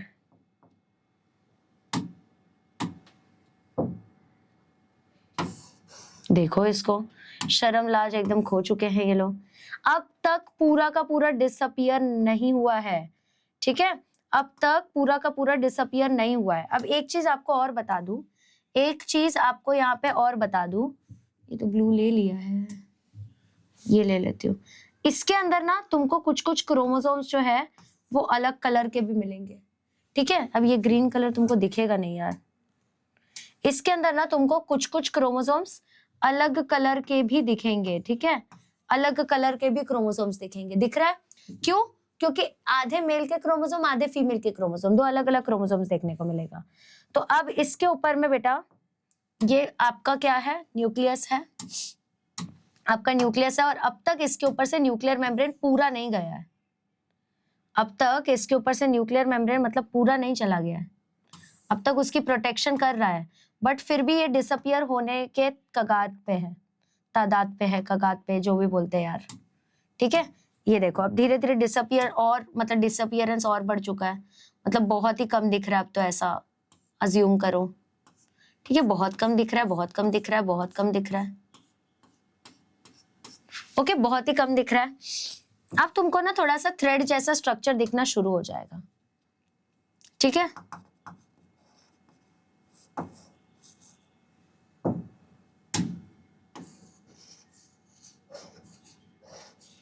दिख रहा है थोड़ा सा थ्रेड जैसा स्ट्रक्चर, वो सेंट्रियोल, वो तुम्हारा सेंट्रियोल है और ये न्यूक्लियोलस, ठीक है। अब पता है इनमें एक स्पेशल चीज होने वाली है, इनमें एक स्पेशल चीज क्या होने वाली है, धीरे धीरे धीरे धीरे, अरे यार ज्यादा ही स्पेशल हो गया, धीरे धीरे ना ये इसके पास आ रहा है, ठीक है, धीरे धीरे ये इसके पास आ रहा है, दोनों एक दूसरे के थोड़ा थोड़ा पास करीब आ रहे हैं, ठीक है, दोनों एक दूसरे के धीरे धीरे धीरे धीरे पास आ रहे हैं, जैसे स्टार्टिंग में कपल लोग कैसा हाथ पकड़ने की कोशिश करते हैं ठीक है, ये वैसी कुछ तो कोशिश है, और ये जो कोशिश है ना, इसी कोशिश को हम लोग कहते हैं सिनेप्सिस। ये जो कोशिश देख रहे हैं इसी को सिनेप्सिस का फॉर्मेशन कहते हैं। तो इसको अपन बोलेंगे, इस चीज को हम छोड़ेंगे नहीं, हम बोलेंगे कि भाई ये सिनेप्सिस हो रहा है। सिनेप्सिस मतलब दोनों के बीच में अट्रैक्शन हो रहा है, अट्रैक्शन हो ही इसलिए रहा है कि दोनों फ्यूज हो जाए, एक दूसरे से मिलजुल जाए, मजा ही आ जाए उन लोगों को, समझा। कुछ इस प्रकार से यहाँ पे चीजें चलने वाली है। तो यहाँ पे हम लोग क्या लिखेंगे, जो जो इंपॉर्टेंट चीज है वही लिखते हैं। क्या लिखने वाले हैं कि thread like chromosomes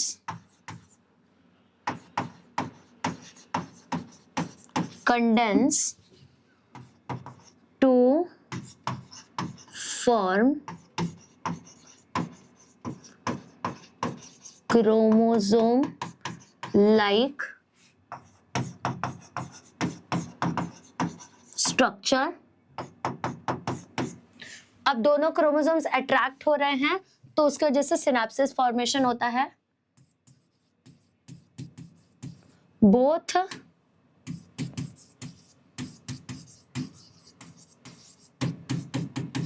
the thread-like chromosomes are getting attracted to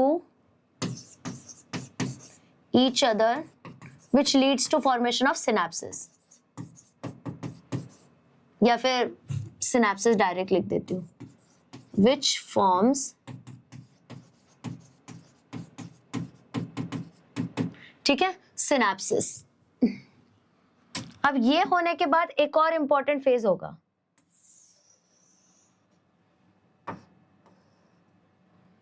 ये होने के बाद एक और इंपॉर्टेंट फेज होने वाला है,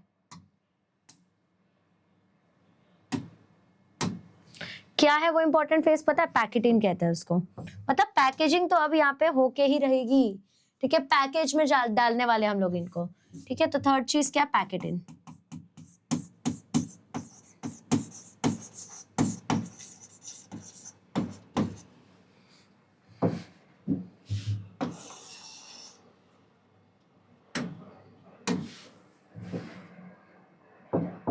अब फिर से देखते हैं क्या हो रहा है। ये तुम्हारा सेल है, ओके। सेल के अंदर ये रहा न्यूक्लियस, न्यूक्लियस कौन से कलर का है? पिंक कलर का। और न्यूक्लियस के ऊपर अभी भी उसका प्रोटेक्शन यानी कि न्यूक्लियर मेम्ब्रेन है। अब तक वो डरा नहीं है, अब तक वो बोल रहा है जब तक है जान मैं तेरा साथ दूंगा। बट कंटिन्यू हो रहा है डिसअपियर होना, धीरे धीरे करके डिसअपियरेंस उसकी बढ़ती जा रही है। ऐसा नहीं है कि डिसअपियरेंस नहीं बढ़ रही है, ठीक है। देखो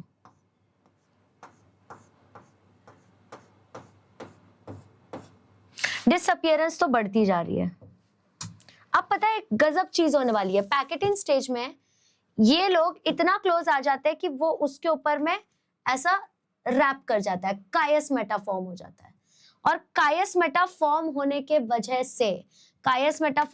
वजह से जब वो दोनों एक दूसरे से सेपरेट होते हैं, जब वो दोनों एक दूसरे से सेपरेट आउट हो जाते हैं, तो उसके वजह से उनके ऊपर आधे कैरेक्टर्स इधर के, आधे कैरेक्टर्स इधर के आ जाते हैं। दिखाती हूँ कैसा होता है।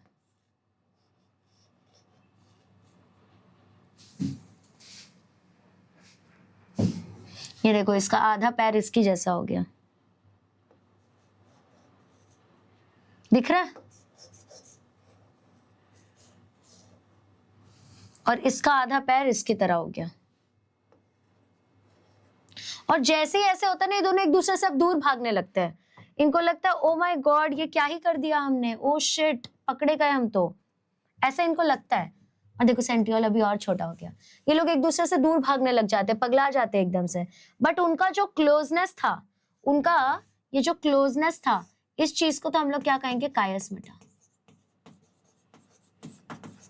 कायस मेटा फॉर्म हो जाता है। अब ये चीज लिखना सबसे ज्यादा जरूरी है इस स्टेज में, सबसे इंपॉर्टेंट यही है। क्या है? तो देखो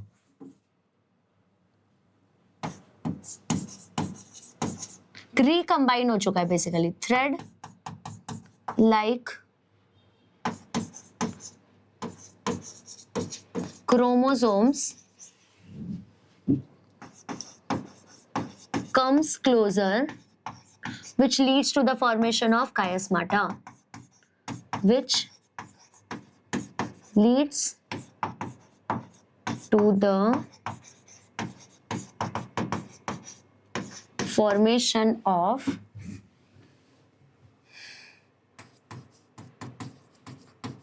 chiasmata। और फिर उसके बाद में क्या होता है? The thread-like chromosomes recombine with each other. Thread-like chromosomes recombine with each other and then repels मतलब एक दूसरे से दूर चले जाते हैं, and then repels each other, एक दूसरे से एकदम से दूर। वो जो एक दूसरे के ऊपर हाथ पैर रखे थे, उनका हाथ पैर रखे हो गया, जैसे रिकॉम्बिनेशन कर दिया। मतलब कितनी ज्यादा भेदभाव करने वाली दुनिया है, इतना सब कुछ उसने किया है, ठीक है। अब पहले आप इसका स्क्रीनशॉट ले लीजिए, उसके बाद हम लोग आगे का पूरा प्रोसीजर करेंगे, ठीक है। फटाक से स्क्रीनशॉट लेना है, ओके, ठीक है। अब ये भी हो चुका है अपना, जिसमें हमने लेप्टोटीन, जाइगोटीन एंड पैकेटीन देख लिया, ठीक है। लेजी पड़ी। तो अब आ जाएगा डिप्लोटीन स्टेज। अब ये लोग ना एकदम से दूर दूर जाने की कोशिश करने लगेंगे, इनका फर्दर कंडेंसेशन वगैरह ये सब होने का काम यहाँ पे चल ही रहा है, ठीक है, दूर दूर जाने की कोशिश कर रहे हैं ये लोग। तो यहाँ पे अभी अपन फोर्थ लिखते हैं बेटा, फोर्थ लिखते हैं, डिप्लोटीन स्टेज आ जाएगा यहाँ पे। तो let us talk about diplotene stage. Diplotene stage के बारे में बातचीत चलने वाली है, तो उसके लिए पहले डायग्राम शाइग्राम तो बना लिया जाए, समझा तो जाए क्या है डायग्राम में, है ना। तो अब देखो, अब डायग्राम बनाया जाएगा, अपना डायग्राम बनाया जाएगा। ये है अपना डायग्राम, ग्रीन कलर का सेल, उसके अंदर में अपना nucleus, I guess pink colour का है, राइट, हाँ पिंक कलर का न्यूक्लियस, ठीक है, इसको कलर देना पड़ेगा, पिंक कलर का न्यूक्लियस। अब इसके ऊपर में बेटा एक और, इसके ऊपर में बेटा एक और लेयर है अभी भी, और वो लेयर किस चीज की है, मेम्ब्रेन की है, सेल के मेम्ब्रेन की लेयर है, ठीक है, बट ये अभी भी डिसअपियरिंग हो रही है। अब तो और डिसअपियर होते हुए दिखेगा, ये देखो, मतलब बहुत ज्यादा चांसेस हो रहे हैं इसके डिसअपियर होने के, दिख रहा है, ये देखो,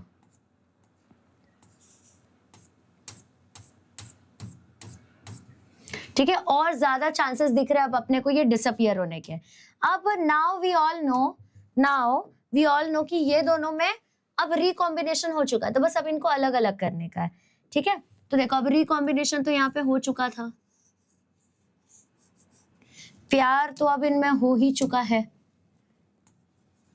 ये देखो, ये दोनों अब दूर भी हो चुके हैं, क्योंकि अब इनके अंदर रिकॉम्बिनेशन तो हो गया, मतलब काम तो हो गया, ठीक है। अब क्या होगा बेटा, अब क्या होगा, यहाँ पे सेंट्रियोल जो है वो भी बढ़िया तरीके से डेवलप होने लग रहा है, और साथ में न्यूक्लियोलस भी यहाँ पे प्रेजेंट है ऐसा, बट ये बहुत छोटा दिख रहा है, मतलब डिसअपियरिंग होने वाला है, ठीक है, डिसअपियरिंग होने वाला है ये, ठीक है। तो यहाँ पे कंडेंसेशन जो है ना, मतलब ये क्रोमोसोम और फर्दर कंडेंस होने की कोशिश कर रहे हैं। तो यहाँ पे लिखो, nuclear membrane and nucleolus continues to disappear. ये क्या कर रहे हैं, ये डिसअपियर होने की कोशिश कर रहे हैं, अभी भी चल ही रहा है उन लोगों का डिसअपियरेंस, चल ही रहा है, और साथ में और कंडेंस होते जा रहे हैं ये लोग जो है, chromosomes, thread like chromosomes are further getting condense. लिखो यहाँ पे, थ्रेड लाइक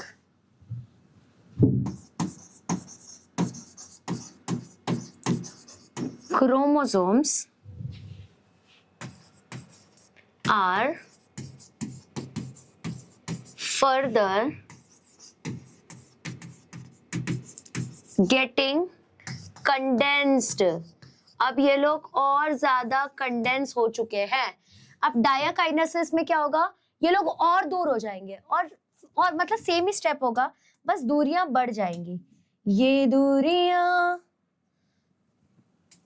इन राहों की दूरियां बढ़ने वाली है, इन दोनों की दूरियां। अब देखते हैं कैसे बढ़ेगी दूरियां, ठीक है। तो देखो, यहाँ पे फिफ्थ स्टेज आ जाएगा डायाकाइनेसिस का। फिफ्थ स्टेज किसका है मेरे प्यारे बच्चों, डायाकाइनेसिस। बेटा जिसको ये याद हो गया ना, उसके लिए पूरा मियोसिस एकदम चुटकी बजाने वाला गेम है, एकदम से चुटकी बजाने वाला गेम हो जाएगा फिर, ठीक है, सच्ची मजाक के अलावा। ये देखो, ये तुम्हारा डायाकाइनेसिस है, ठीक है, डायाकाइनेसिस का स्टेज दिखा रही हूं मैं, ओके। अब इसके अंदर में क्या है तुम लोगों का, ये न्यूक्लियस है, न्यूक्लियस है, तो न्यूक्लियस का कलर अपने को पिंक देना, inky pinky ponky sitting on a donkey. अरे यार,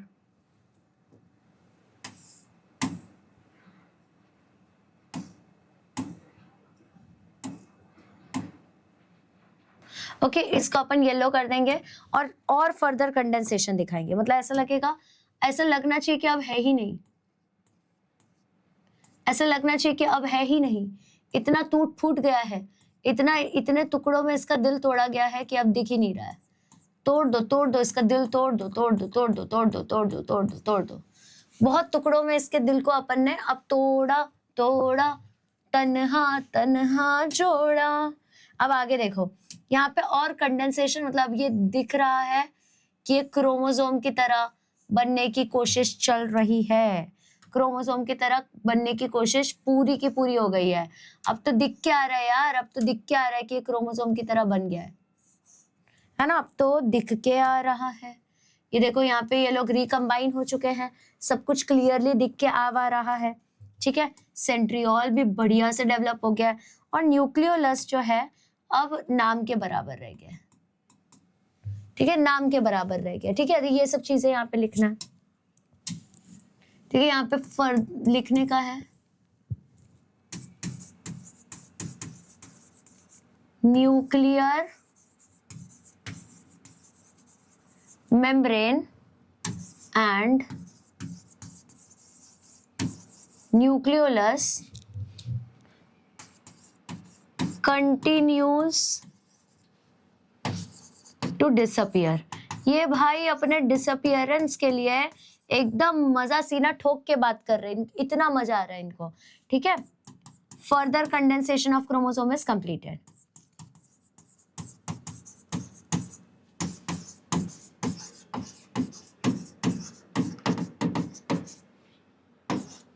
of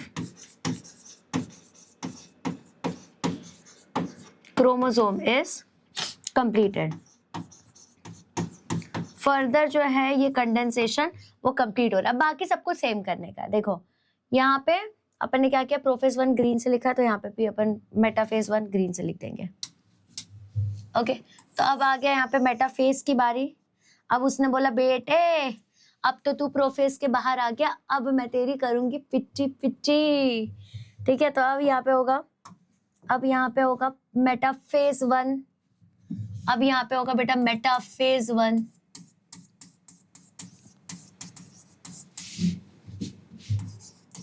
Now we'll be talking about metaphase 1।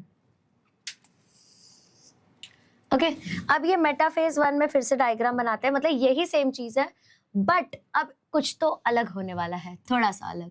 मतलब ये आपने ऑलरेडी पढ़ रखा है यार, बट फिर भी।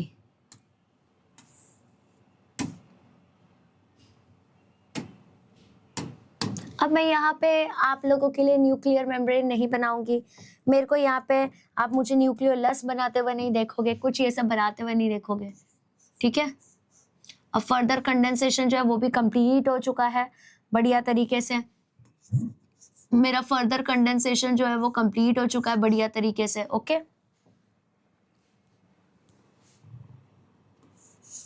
ये ऐसे कंप्लीट कर दो।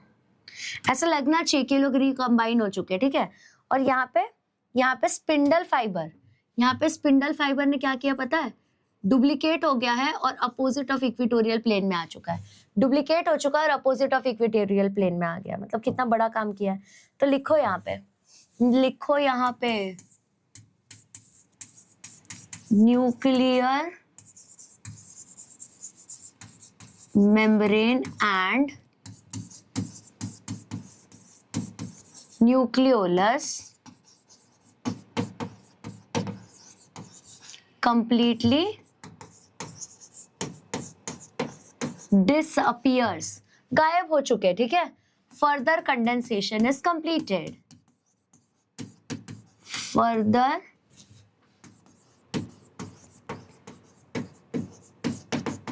Condensation is completed. ये जो आगे का कंडेंसेशन है वो भी कंप्लीट हो चुका है। अब क्या आप ऑब्जर्व कर रहे हैं कि सेंट्रियोल डुप्लीकेट हो चुका है और अपोजिट ऑफ इक्वेटोरियल प्लेन में जा चुका है। ठीक है, तो यहाँ पे लिखो centrioles duplicate, centrioles duplicate and moves opposite to the equatorial plane। ठीक है, अपोजिट ऑफ इक्वेटोरियल प्लेन में ये जा चुके हैं। अब होगा एनाफेज 1। अब होगा मेरे प्यारे बच्चों एनाफेज 1। देखते हैं एनाफेज 1 में क्या होगा। सेम वैसा ही, सेम माइटोसिस जैसे ही होने वाला है, ठीक है। इसलिए मैंने बोला माइटोसिस, ध्यान से देखो सब आ जाएगा फिर, ठीक है। तो यहाँ सी में लिखेंगे हम anaphase 1,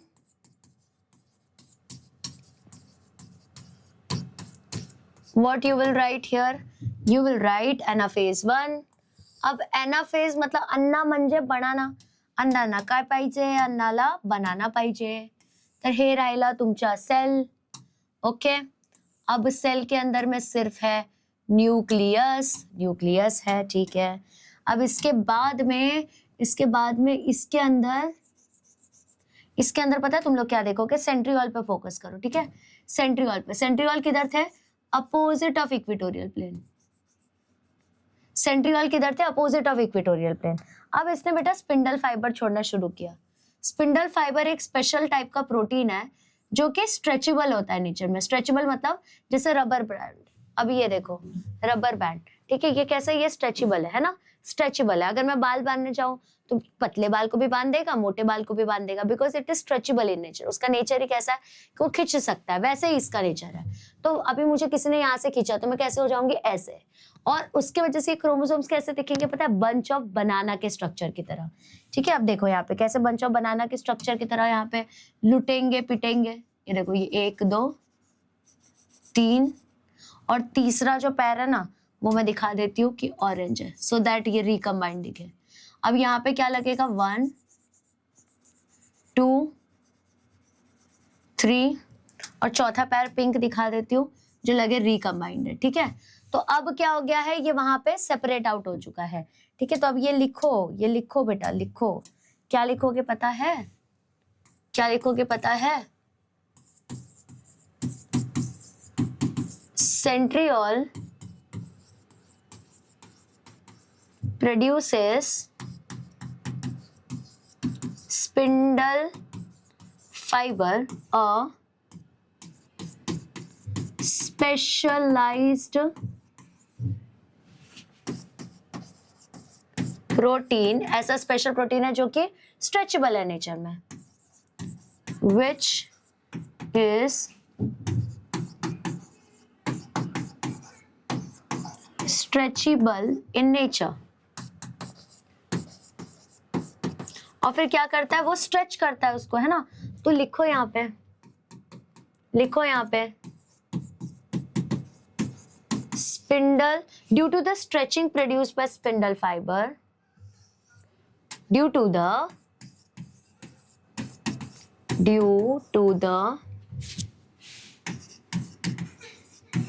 stretch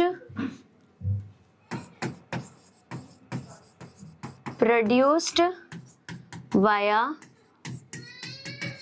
spindle fibers, the recombined chromosomes are arranged on opposite side of equatorial plane. The recombined chromosomes gets arranged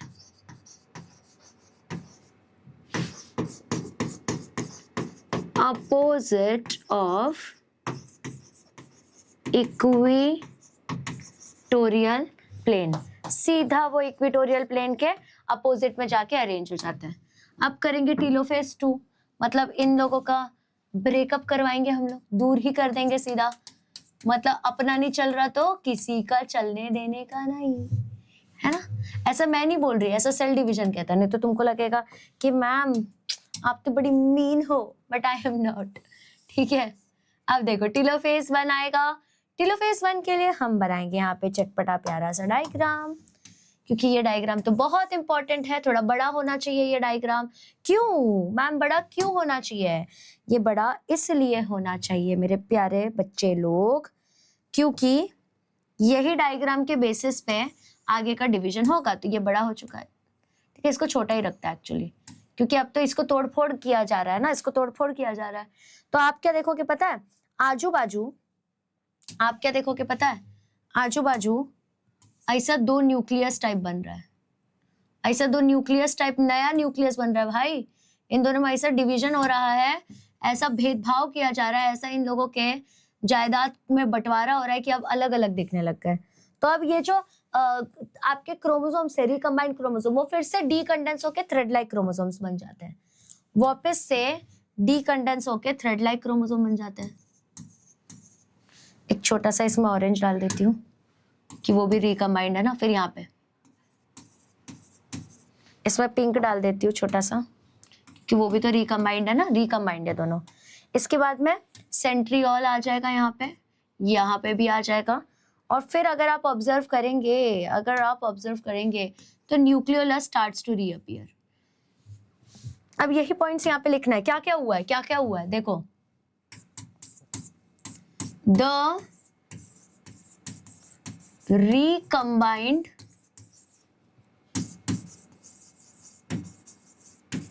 chromosomes reappears।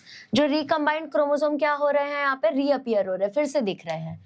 ठीक है, एक मिनट, ओके सॉरी। जो रिकम्बाइंड क्रोमोसोम्स है वो क्या हो रहे हैं, उसके बाद मतलब डीकंडेंस हो रहे हैं, ने रीअपियर लिख दिया, शर्म आती है। chromosomes decondenses to form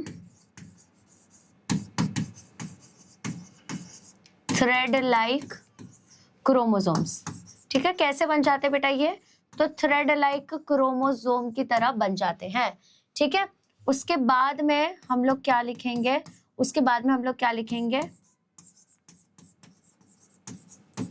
nuclear membrane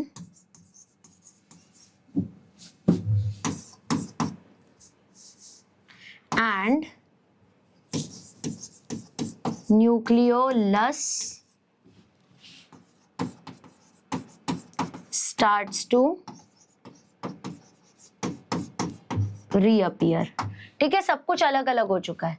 अब हम लोगों ने कैरियोकाइनेसिस 1 देख लिया। ठीक है, अब हम लोग देखेंगे cytokinesis 1। Now what we will see cytokinesis 1। फटाफट से देखेंगे, मतलब अब साइटोप्लाज्मिक डिवीजन करना है बस अपन ने। ठीक है, यहाँ पे आ जाओ, लिख लो, क्या दिया है हमने, 2। ओके, तो यहाँ लिख लो साइटोकाइनेसिस 1। साइटोकाइनेसिस मतलब साइटोप्लाज्म का डिवीजन। साइटोकाइनेसिस का मतलब क्या हो गया बेटा, साइटोप्लाज्म का डिवीजन। ठीक है, साइटोप्लाज्म का डिवीजन।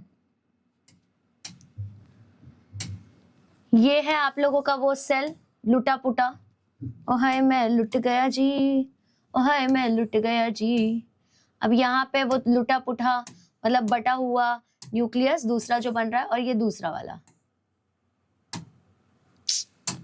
रुकना भाई, अरे okay, colour change, yellow. Okay, अब देखो यहाँ पे ध्यान से देखते जाना, नहीं तो गड़बड़ा जाओगे तुम लोग। अब यहाँ पे रिकम्बाइंड इसके पास क्रोमोसोम प्रेजेंट है। ठीक है, अब यहाँ पे इसके पास कैसे क्रोमोसोम्स प्रेजेंट है, रिकम्बाइंड।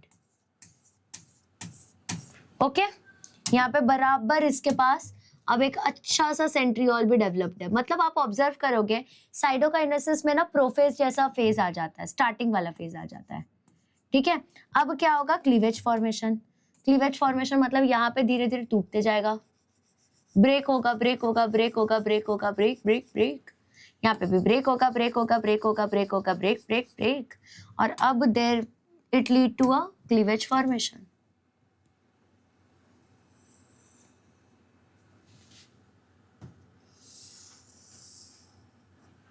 क्लीवेज फॉर्मेशन, अब ये क्लीवेज फॉर्मेशन की वजह से क्या होगा, यहाँ पे ब्रेक डाउन। तो यहाँ पे ब्रेक देखो कैसा होगा। अब हमने यहाँ पे क्या किया, क्रोमोसोम्स को अभी बांटने का है। ठीक है, तो यहाँ पे आपको 2 सेल्स मिलेंगे, आपको यहाँ पे 2 सेल्स मिल गए। ठीक है, आपको यहाँ पे 2 सेल्स मिल गए।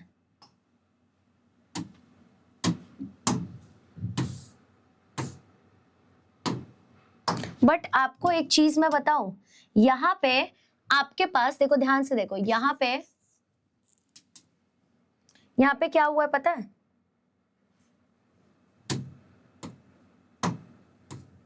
यहाँ पे क्या हुआ पता है, आपके पास ना ऐसे 2 क्रोमोसोम्स प्रेजेंट है, रिकम्बाइंड ही सही, बट आपके पास ऐसे 2 क्रोमोसोम्स प्रेजेंट है, रिकम्बाइंड ही सही, बट आपके पास ऐसे 2 क्रोमोसोम्स प्रेजेंट थे, ठीक है। अब यही जो 2 क्रोमोसोम्स है ना, ये इनको ना हम होमोलोगस क्रोमोसोम्स कहते हैं।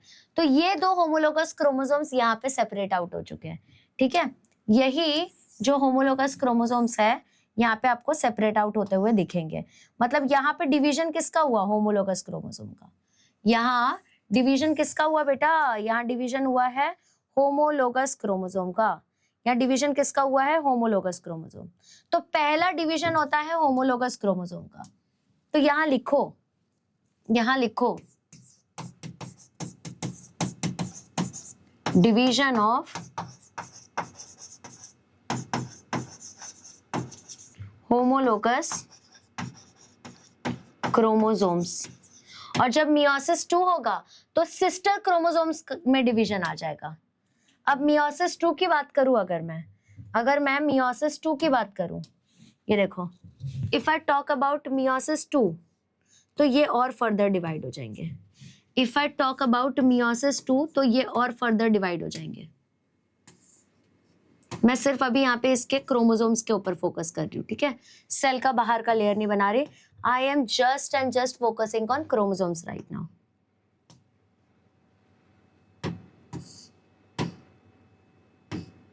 ओके, देखो, तो अब इनके सिस्टर क्रोमोसोम्स जो है ना वो डिवाइड कर जाएंगे। सिस्टर क्रोमोसोम्स मतलब जो जिनका ओरिजिन सेम है। तो देखो कैसा डिवीजन होगा, इसका एक पैर इधर, एक पैर इधर, इसका एक पैर ऐसा और एक पैर ऐसा, ठीक है। इसका एक पैर ऐसा,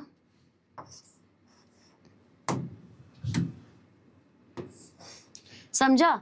तो यहाँ पे सबसे पहला डिवीजन होता है जिसको हम लोग कहते हैं डिवीजन ऑफ होमोलोगस क्रोमोसोम, और दूसरा डिवीजन जो होता है उसको कहा जाता है division of sister chromatids. Division किसका हो रहा है, सिस्टर क्रोमैटिड्स का। डिवीजन किसका हो रहा है बेटा, सिस्टर क्रोमैटिड्स का। तो अपने को सिर्फ इतना ही याद रखना है, माइटोसिस 1 में ऐसा होगा डिवीजन, माइटोसिस 2 में ऐसा हो जाएगा, ठीक है। यही चीज याद रखनी है। अब एक और चीज, लास्ट चीज बता देती हूँ आप लोगों को। मियोसिस 1 के बारे में एक चीज याद रखना, क्योंकि ये आगे एग्जाम में बहुत यूज आएगा, आगे के टॉपिक्स में बहुत यूज आएगा। It is reductional division. It is reductional division. इसका मतलब क्या होता है, रिडक्शनल डिवीजन, यानी कि 2n जो था वो n और n में आ गया है, ठीक है। अब मियोसिस 2 की बात करूं, अगर मियोसिस 2 की बात करूं अगर, तो इट इज इक्वेशनल डिवीजन, मतलब जैसे सब में इक्वली डिवाइड हो जाना, ठीक है। तो बेटा इट इज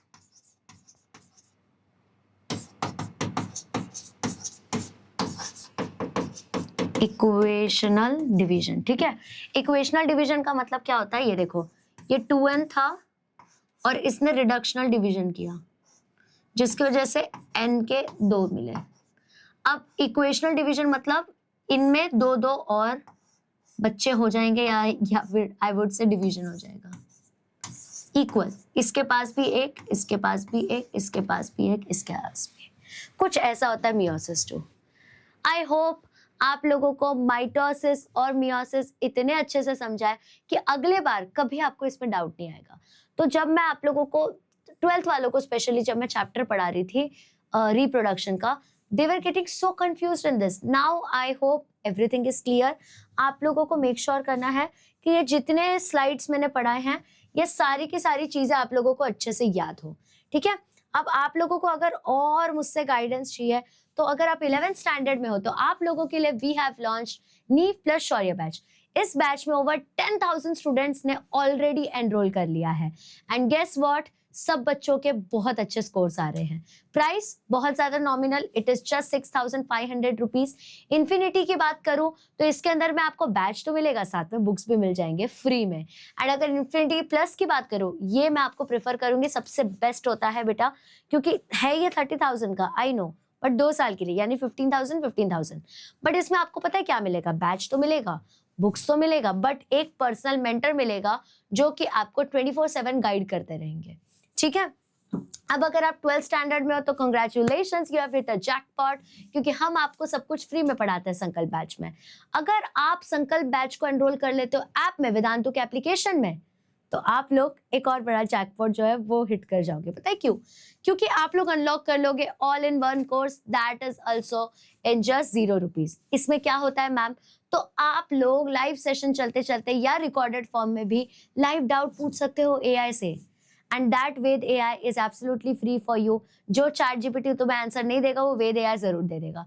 तुम लोगों के कॉलेज के असाइनमेंट हो या मेरे दिए हुए कोई होमवर्क हो, तुम्हें कोई असाइनमेंट करना है, डीपीपी करना है या फ्री टेस्ट देना है, सारी चीजें इसमें कवर हो जाएंगी, दैट टू एब्सोल्युटली फ्री। और आपको डेडिकेटेड टेलीग्राम चैनल्स भी मिलने वाला है। ठीक है। एंड ऑल्सो अगर आप लोग 12th स्टैंडर्ड में हो, सीटी के लिए सीरियस हो कि इस साल क्लियर करना है, तो we have launch Maurya batch for you. Maurya batch is one of the best batch for CT. 3,000 rupees इसका प्राइस है। अगर मैं इन्फिनिटी का बात करूं तो 4,500। इसके अंदर में ऐड हो जाएगा आपका बुक। एंड अगर आपके लिए मैं इन्फिनिटी प्लस का बात करूं तो इसका प्राइस हो जाता है 15,000, बट इसके अंदर आपको एक पर्सनल मेंटर और एडिशनली मिल जाएगा। ठीक है। एंड बेटा ये रहे सीईटी के one of the best books, इनको कहते हैं तत्व बुक्स। बेटा इसके अंदर के जो क्वेश्चंस है ये बहुत ज्यादा सोच समझ के क्यूरेट किए गए हैं उन सभी बच्चों के लिए जो बच्चा एक्चुअली सीरियस है सीईटी के लिए। आपको यहाँ पे लेवल वाइज क्वेश्चंस मिलेगा, तो वो क्वेश्चंस करते करते करते आपका लेवल अपने आप बेसिक से एडवांस तक पहुंच जाएगा। What are you waiting for? सिर्फ 1800 का ये बुक्स है, please go and check it out. And also आप लोगों के लिए एक special offer we have launch I V SAT for all of you, that is instant Vedantu scholarship admission test. बेटा अगर ये टेस्ट में आप पास हो जाते हो तो you will directly get 90% scholarship, यानी कि अगर 100 रुपए का कोर्स है तो आपको 10 रुपए में मिल जाएगा। क्या करना है? रजिस्टर करना है फ्री में, ठीक है, और एग्जाम देना है, दैट्स इट। बेटा ये रहे अपने अब वेदांतु के ऑफलाइन सेंटर। अगर आप हमसे ऑफलाइन जुड़ना चाहते हैं तो आप अपना नियर बाय सेंटर देखिए और प्लीज हमसे जुड़ जाइए। Thank you so much for watching till the and. बेटा आपको अगर कुछ भी डाउट है, आपको ऐसे कोई बेसिक टॉपिक को ब्रश अप करवाना है, प्लीज कमेंट जरूर करना, मैं उसके ऊपर एक वीडियो लेके जरूर आ जाऊंगी। Thank you so much for watching till the end. Bye bye and love you all.